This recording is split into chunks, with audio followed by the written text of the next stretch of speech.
கர்த்தராகிய இயேசு கிறிஸ்துவின் ஈடிணையற்ற நாமத்தினாலே உங்கள் அனைவருக்கும் என் அன்பின் வாழ்த்துதலை நான் தெரிவித்துக் கொள்கிறேன். இன்றைக்கும் நாம் தியானிக்கும்படியாக எடுத்துக்கொண்ட வேத பகுதி 1 யோவான் 4ஆம் அதிகாரம் 4ஆம் வசனத்தை நம்ம பார்க்கலாம். அதில் கர்த்தருடைய வார்த்தை சொல்கிறது, ஏனெனில் பிள்ளைகளே, நீங்கள் தேவனால் உண்டாயிருந்து அவர்களை ஜெயித்தீர்கள்.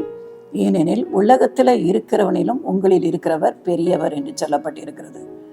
இந்த வசனத்தை வைத்து நாம் கர்த்தருடைய வாசத்தை நாம் தியானிக்க இருக்கிறோம். உலகத்தில் இருக்கிறவனிலும் உங்களில் இருக்கிறவர் அவர் பெரியவர் என்று வேதம் சொல்கிறது.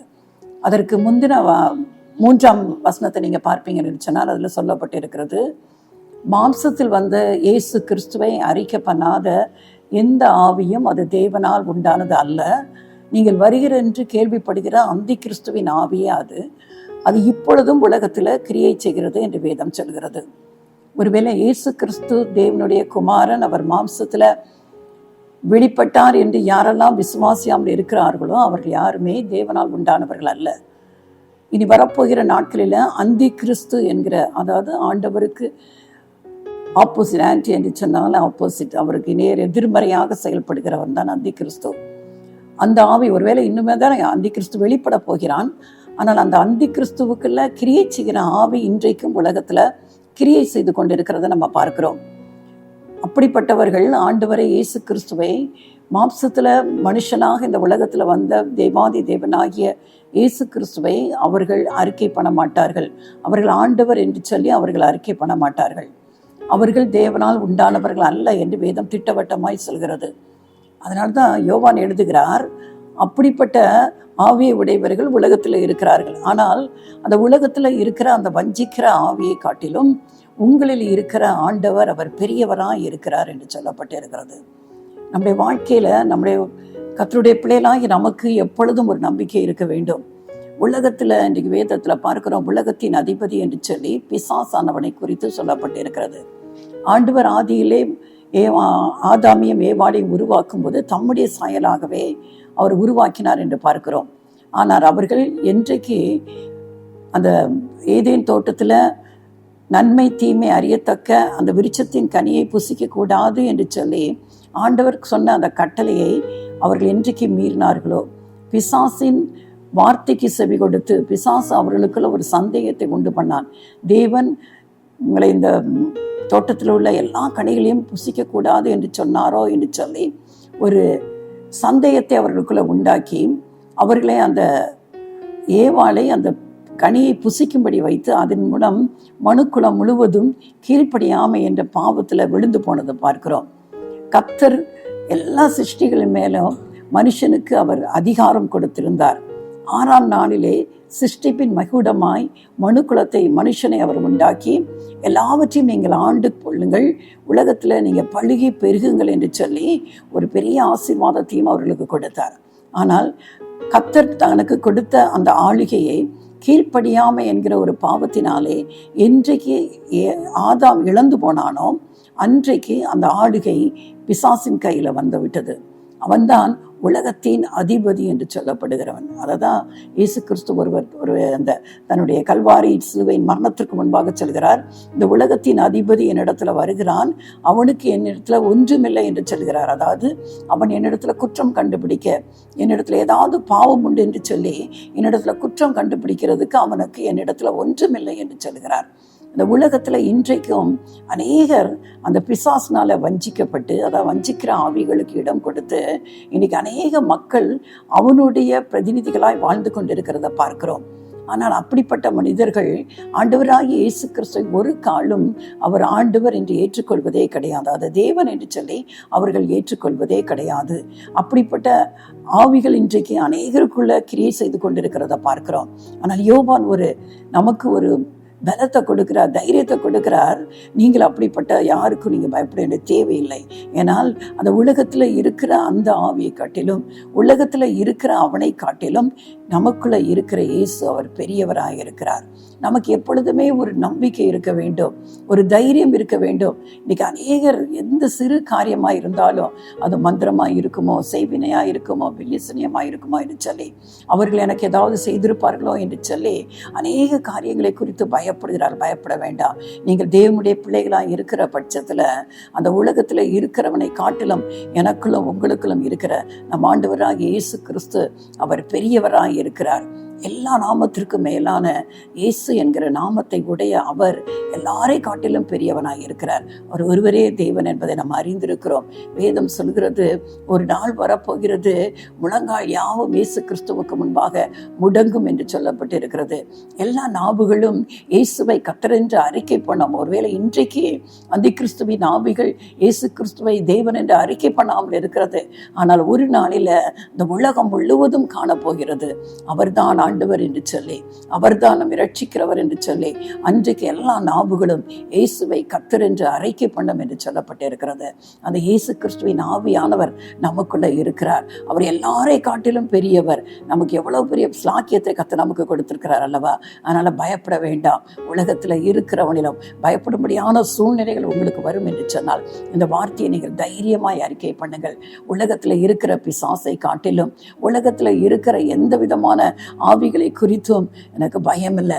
ஏன்னா எனக்குள்ள இருக்கிற ஆண்டவர் இயேசு கிறிஸ்து அவர் பெரியவர் என்று சொல்லி நாம் தைரியமாய் அறிக்கை பண்ணும்படியாய் இந்த நாளில கர்த்தர் நம்மை விரும்புகிறார். நாம் அறிக்கை பண்ண வேண்டும். வாயை திறந்து எனக்குள்ள இருக்கிற இயேசு பெரியவர், அவர்தான் பெரியவர் என்று சொல்லி நாம் அறிக்கை பண்ணுகிறவர்களாய் காணப்பட வேண்டும். இரண்டாவது ஒரு காரியத்தை நம்ம பார்க்கிறோம். அதே விதமாய் 2 ராஜாக்களின் புஸ்தகம் 6ஆம் அதிகாரம் 16ஆம் வசனத்துல நம்ம பார்க்கிறோம். அங்கே ஒரு சம்பவம் சொல்லப்பட்டு இருக்கிறது. எலிசா தீர்க்கதரிசி தன் வேலைக்காரனை பார்த்து சொல்கிறார், அவர்களோடு இருக்கிற பயப்படாதனே, அவர்களோடு இருக்கிற பார்க்கலும் நம்மோடு இருக்கிறவர்கள் அதிகம் என்று சொல்கிறார். எதற்காக இந்த வார்த்தை அவர் சொல்கிறார் என்று சொன்னால், சீரியா தேசத்தின் ராஜா எப்பொழுதுமே இஸ்ரவேலுக்கு விரோதமாக யுத்தம் பண்ணுவதற்கு எப்பொழுதுமே இராணுவத்தை வைத்து திட்டங்களை தீட்டுவான்.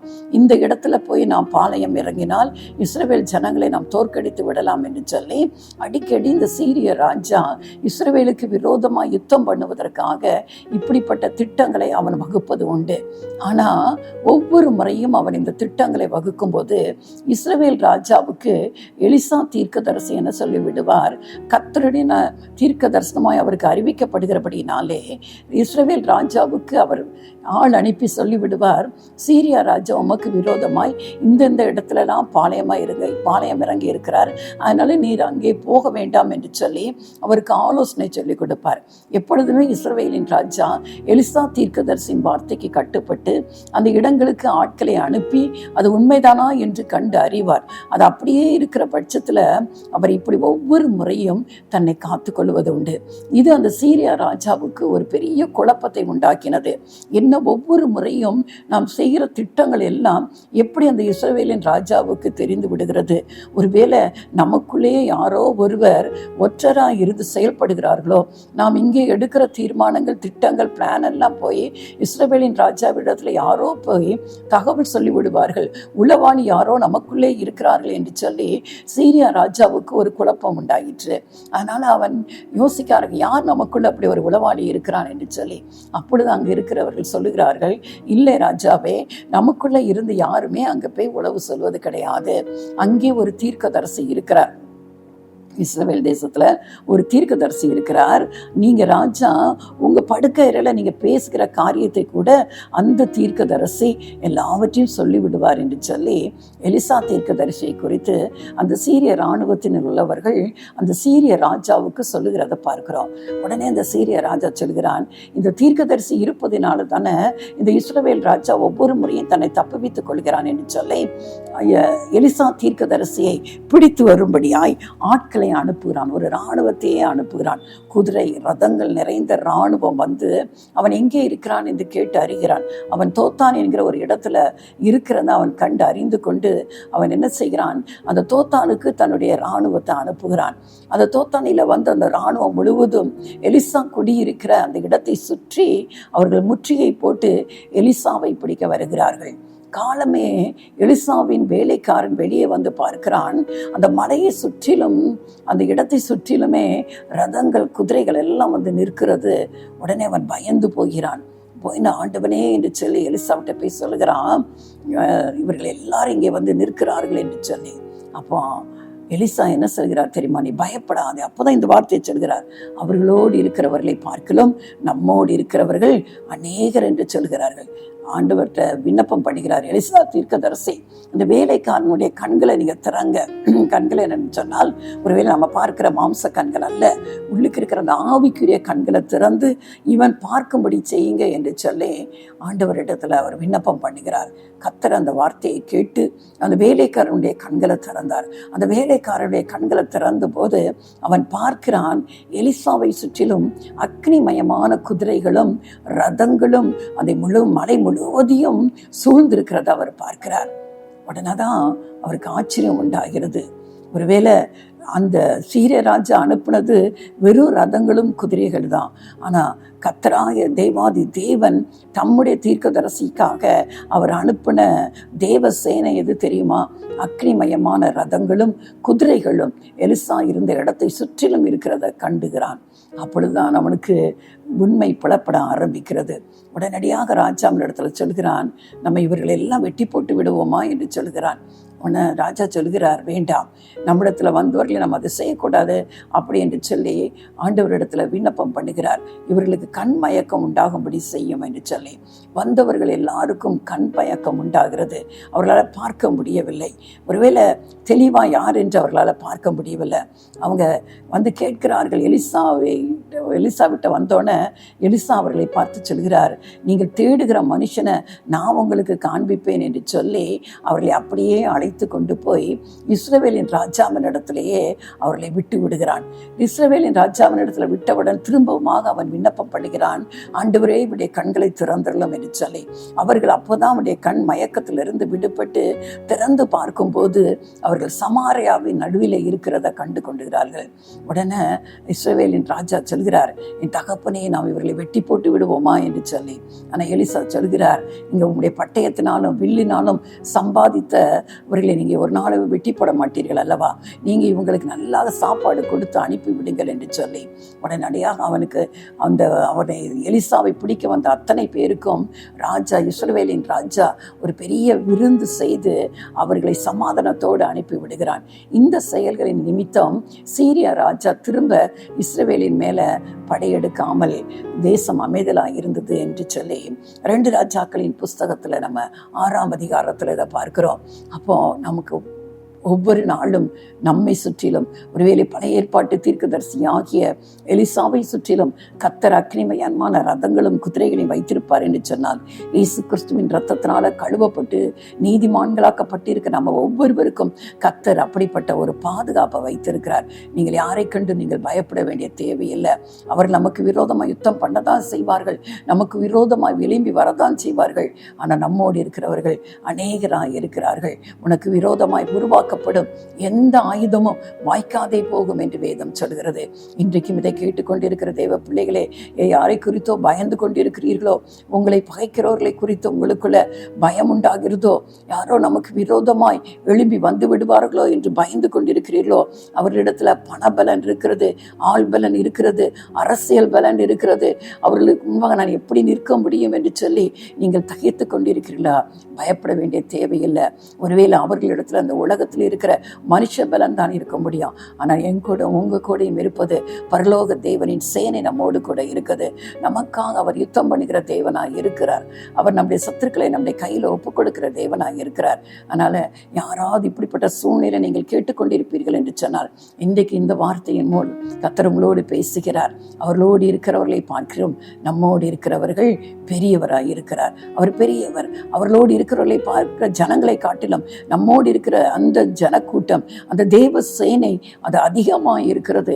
நமக்கு ஒருவேளை கண்ணால பார்க்க முடியாவிட்டாலும் நம்மை சுற்றி அப்படிப்பட்ட ஒரு அக்கினியை மதிலாக இருந்து கர்த்தர் நம்மை பாதுகாக்கிற தேவனாய் இருக்கிறார். முதலாவது பார்த்தோம், உலகத்தில் இருக்கிறவர் நமக்குள் இருக்கிறவர், அவர் பெரியவர். 2வதாக நம்ம பார்த்தோம், அவர்களோடு இருக்கிறவர்களை பார்க்கலும் நம்மோடு இருக்கிறவர்கள் அவர்கள் அதிகமான பேராக இருக்கிறார்கள் என்று சொல்லி 3வது ஒரு காரியத்தை நம்ம பார்க்க போகிறோம். சங்கீதங்களின் புஸ்தகத்துல நம்ம 20ஆம் சங்கீதத்துல 7ஆம் 8ஆம் வசனத்தை குறித்து பார்க்கிறோம். சிலர் ரதங்களை குறித்தும் சிலர் குதிரைகளை குறித்தும் மேன்மை பாராட்டுகிறார்கள். நாங்களோ எங்கள் தேவனாகிய கர்த்தருடைய நாமத்தை குறித்தே மேன்மை பாராட்டுகிறோம். அவர்கள் முறிந்து விழுந்தார்கள், நாங்களோ எழுந்து நிமிர்ந்து நிற்கிறோம் என்று சொல்லி தாவீது சொல்கிறத நம்ம பார்க்கிறோம். இன்றைக்கு உலகத்துல அநேகருடைய மேன்மை பாராட்டல் எதை குறித்து இருக்கிறது தெரியுமா? தாங்கள் வகிக்கிற பதவியை குறித்து இருக்கிறது, தங்களிடத்துல இருக்கிற பணத்தை குறித்து இருக்கிறது, ஒருவேளை தாங்கள் சார்ந்திருக்கிற கட்சியின் பலத்தை குறித்து அவர்கள் இருக்கிறது.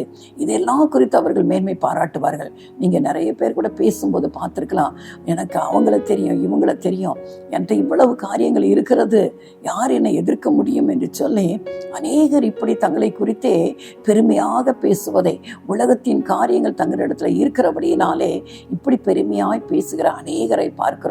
ஆனா ஆண்டவர் சமூகத்துல, ஆண்டவருக்கு முன்பாக இதெல்லாம் ஒன்றுமில்ல. ஆண்டவர் ஒரு அழிவை அனுப்புவார் என்று சொன்னால் எல்லாம் ஒரே நாளில இழந்து போய்விடும். கிட்டத்தட்ட ஒரு 20 ஆண்டுகளுக்கு முன்பாக குஜராத்தில் ஒரு பெரிய நிலநடுக்கம் ஏற்பட்டது. ஒருவேளை குஜராத்தில் அநேக இந்த வட இந்திய நல்ல பெரிய பெரிய பணக்காரர்கள் என்ன செய்வார்களாம், தாங்கள் பொன் மற்றும் நல்ல பணங்களை என்ன செய்வாங்களாம், வீடு கட்டும் போதே அநேகர் அந்த செங்கற்களுக்கு உள்ளாக நிறைய கரைகளை அப்படி மறைத்து வைப்பார்களாம் தங்களிடத்தில் இருக்கிற பணத்தை. ஆனால் ஒரு நிலநடுக்கம் வந்தபோது அந்த கட்டிடங்கள் இடிந்து போனதுனால அதோடு சேர்ந்து எல்லா பணங்களும் எல்லாமே அழிந்து போனது. ஒரு பெரிய பணக்காரர்களாக இருந்தவர்கள் ஒரே நாளில் அரசாங்கம் கொடுக்கிற அந்த அப்பத்துக்காக, பிரெட்டுக்காக, அவங்க கொடுக்கிற உணவு பொட்டலங்களுக்காக அவர்கள் என்னதான் மாறி போனார்கள், அதற்காக பிச்சை எடுக்கிறவர்களை போல மாறி போனார்கள். ஆண்டவர் சமூகத்துல யோசித்து பாருங்க, ஒரு நாளில் நான் வைத்திருக்கிற பணமெல்லாம் அது அனித்தியமானது, அது என்றென்றைக்கு நிலை நிற்க போவதே இல்லை. ஆனால் இன்னைக்கு நிறைய பேர் அதன் மேல நம்பிக்கை வைத்திருக்கிறாங்க. பணம் பணம் என்று சொல்லி பணத்தின் மேல நம்பிக்கை வைத்திருக்கிறாங்க, மனுஷர் மேல நம்பிக்கை வைத்திருக்கிறாங்க. மனுஷர் ஒரு நாளில் நமக்கு உதவி செய்வார்கள், இன்னொரு நாளில் நீங்க போய் நின்னார் என்று சொன்னால் நீங்கள் யாரென்றே தெரியாத மாதிரி அவர்கள் நடந்து கொள்வார்கள். இதுதான் மனுஷ புத்தி என்று நம்ம பார்த்திருக்கிறோம். இது எதுவும் மேலுமே நம்ம நம்பிக்கை வைக்கக்கூடாது. அதான் தாவீது சொல்கிறார், சிலர் குதிரைகளை குறித்தும் சிலர் ரதங்களை குறித்தும் மேன்மை பாராட்டுகிறார்கள். நாங்கள் யார்கிட்ட, நாம் தேவ பிள்ளைகள், நாம் யாரை குறித்து மட்டுமே மேன்மை பாராட்ட வேண்டும்? நம்முடைய ஆண்டவராகிய இயேசு கிறிஸ்துவை குறித்தே, நாங்களோ எங்கள் தேவனாகிய கர்த்தரை குறித்தே மேன்மை பாராட்டுவோம் என்று தாவீது சொல்கிறார். இன்றைக்கு நம்ம மேன்மை பாராட்ட வேண்டிய, நம்முடைய மேன்மை பாராட்டல் எல்லாமே இயேசு கிறிஸ்துவை குறித்ததாக மட்டுமே இருக்க வேண்டும். எதை சொன்னாலும், யாரிடம் பேசினாலும், நான் இருப்பதற்கு காரணம், நான் இவ்வளவு உயர்ந்த நிலைமையில இருப்பதற்கு காரணம் என் ஆண்டவராகிய இயேசு கிறிஸ்து என்று சொல்லி அவரை குறித்தே மேன்மை பாராட்ட வேண்டும். பழைய ஏற்பாட்டில் பார்க்கிறோம், ஞானி தன் ஞானத்தை குறித்து மேன்மை பாராட்டக்கூடாது, செல்வந்தன் தன் செல்வத்தை குறித்து மேன்மை பாராட்டக்கூடாது. இவை எல்லாவற்றையும் சம்பாதிக்கிற பலன் கொடுத்திருக்கிறாரே, ஆயுசு நாட்களை கொடுத்திருக்கிறாரே, நல்ல சுகத்தை கொடுத்திருக்கிறாரே, அவரை குறித்தே நாம் மேன்மை பாராட்ட வேண்டும் என்று சொல்லி வேதம் நமக்கு கற்றுக் கொடுக்கிறது அல்லவா? அதனால எந்த நாளிலும் வாயில் வந்து நம்முடைய வார்த்தையில நான் இதை செய்தேன், என்னால் இது செஞ்சது, நான் தான் இதெல்லாம் திட்டம் பண்ணினேன் என்கிற வார்த்தை, நான் என்னால் என்கிற வார்த்தை வரக்கூடாது. இதுதான் நேபுகாத்நேச்சர் சொன்னா. நன்றாக ஆண்டவரை அறிந்தவன் தான் சொல்கிறான், என் மகிமை பிரதாபத்துக்கென்று நான் கெட்டின மகா பாபிலோன் அல்லவா என்று சொல்லி தன்னை குறித்தே அவனுடைய மேன்மை பாராட்டலை அவன் சொல்லும்போது, அந்த வார்த்தை அவனுடைய வாயிலிருந்து புறப்படும் போதே அவன் மனுஷன் என்று தள்ளப்பட்டு மிருக இருதயம் அவனுக்கு கொடுக்கப்பட்டது என்று வேதம் சொல்கிறது. ஒரு நாள் மேன்மை பாராட்டக்கூடாது. நாம் இருக்கிற நிலைமைக்கு காரணம் ஆண்டவராகிய இயேசு கிறிஸ்து.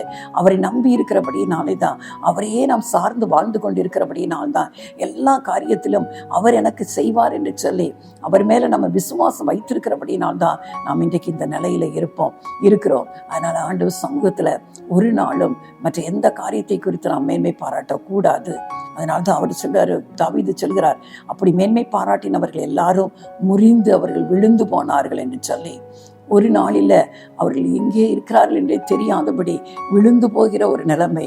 ஒருவேளை அவ்வளவு உயரத்தில் இருந்த அவர்கள் ஒரே நாளில் கீழே தள்ளப்பட்டு போவார்கள். ஆனால் தாவீது சொல்கிறான், அவர்கள் முறிந்து விழுந்தார்கள், நாங்களோ எழுந்து நிமிர்ந்து நிற்கிறோம் என்று சொல்லி. கீழே விழுந்தாலும் நம்மை தூக்கி விடுகிற தேவன் அவர். நம்மை நிமிர பண்ணுகிறவர், நம்மை நிமிர்ந்து நடக்க பண்ணுகிற தேவனாகிய கர்த்தர் அவர். அதனால நம்ம மேன்மை பாராட்டல் எல்லாமே நம்முடைய கர்த்தராகிய இயேசு கிறிஸ்துவை குறித்ததாகவே இருக்கும்படியா இந்த வசனத்தின் மூலம் நம்ம கற்றுக் கொடுக்கிறோம். அப்போ 3 காரியங்களை குறித்து பார்க்கிறோம். முதலாவது, உலகத்துல இருக்கிறவனிலும் நமக்குள் இருக்கிற ஆண்டவராகிய இயேசு கிறிஸ்து அவர் பெரியவராய் இருக்கிறார். அவர் நமக்குள்ள இருக்கிற அப்படின்னால்தான் நாம் அவரை கர்த்தாதி கர்த்தர் என்று அறிக்கை பண்ணுகிறோம். பிதாவாகிய தேவன் தம்முடைய குமாரனாகிய இயேசு கிறிஸ்துவை இந்த உலகத்துல அனுப்பி இந்த உலகத்துல பாவத்திலிருந்து மனுஷனுக்கு விடுதலை கொடுக்கும்படியாய் அவரை கல்வாரி சிலுவையில அவருடைய ஜீவனை அவர் ஒப்பு கொடுத்தார். ஆனால் அவர் மரித்தார், 3ஆம் நாளில உயிரோடு எழும்பினார் என்று சொல்லி விசுவாசிக்கிற ஒவ்வொருவருக்குள்ளும் நாம் எதற்கும் பயப்பட வேண்டிய தேவையில்லை. இதை நாம் அறிக்கை பண்ணும்போது நாம் உணர்ந்து கொள்ளலாம், உலகத்துல இருக்கிறவனிலும் நமக்குள் இருக்கிற இயேசு கிறிஸ்து எவ்வளவு பெரியவர் என்று சொல்லி.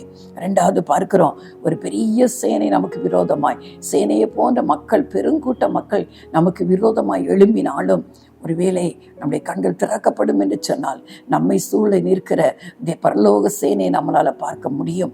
அக்னிமயமான ரதங்களும் குதிரைகளும் கர்த்தர் நமக்கு காவலை வைத்திருக்கிறத நம்ம பார்க்க முடியும். 3வது நம்ம பார்த்தோம், சிலர் ரதங்களை குறித்தும் சிலர் குதிரைகளை குறித்தும் மேன்மை பாராட்டுகிறார்கள். நாங்களோ எங்கள் தேவனாகிய கர்த்தருடைய நாமத்தை குறித்து மேன்மை பாராட்டுவோம். அவர்கள் முறிந்து விழுந்தார்கள், நாங்களோ எழுந்து நிமிர்ந்து நிற்கிறோம். என்றைக்கு நாம் கர்த்தரை குறித்து மேன்மை பாராட்ட ஆரம்பிக்கிறோமோ, நம்முடைய செயல்பாடுகளில் நடக்கையில யார்கிட்ட பேசினாலும் எல்லாவற்றிலும் ஆண்டவரை நாம் உயர்த்தி பேச ஆரம்பிக்கிறோமோ, அன்றைக்கு நாம் எழுந்து நிற்போம். இன்றைக்கு நம்ம சுய பெருமையை, என்னால் தான் இது நடந்துச்சு, நான் தான் எங்கள் வீட்டில் இதை பண்ணினேன், நான் தான் இதை கட்டினேன், நான் தான் எல்லாம் இதை சம்பாதித்தேன் என்று சொல்லி நான் என்று சொல்லி தற்பெருமைக்கு நாம் இடம் கொடுப்போம் என்று சொன்னால் நாம் விழுந்து போவோம். கட்டாயம் நம்ம விழுந்து போவோம். ஆனால் ஒரு நாளும் நாம் எல்லாம் நிற்பதற்கு காரணம் இயேசு கிறிஸ்துவே. அவர்தான் எனக்கு எல்லாமே என்று சொல்லி அவரை குறித்து நம்ம மேன்மை பாராட்ட கர்த்தர் நமக்கு ஒரு எழுந்து நிமிர்ந்து நிற்கிற ஒரு வாழ்க்கையை தருவார். எல்லார் மத்தியிலும் எப்படி தாவீது சொல்கிறது போல சத்துருக்களுக்கு முன்பாக நமக்கு ஒரு பந்தியை ஆயத்தப்படுத்தி நம்முடைய தலையை எண்ணெயால் அபிஷேகம் பண்ணுகிற தேவன், நம்முடைய தலையை நிமிர்ந்து நடக்க பண்ணுகிறவர், நம்முடைய வாழ்க்கையில தலைகுனிவு இல்லாதபடி நிமிர்ந்து நடக்க பண்ணுகிறார். எப்பொழுது தெரியுமா?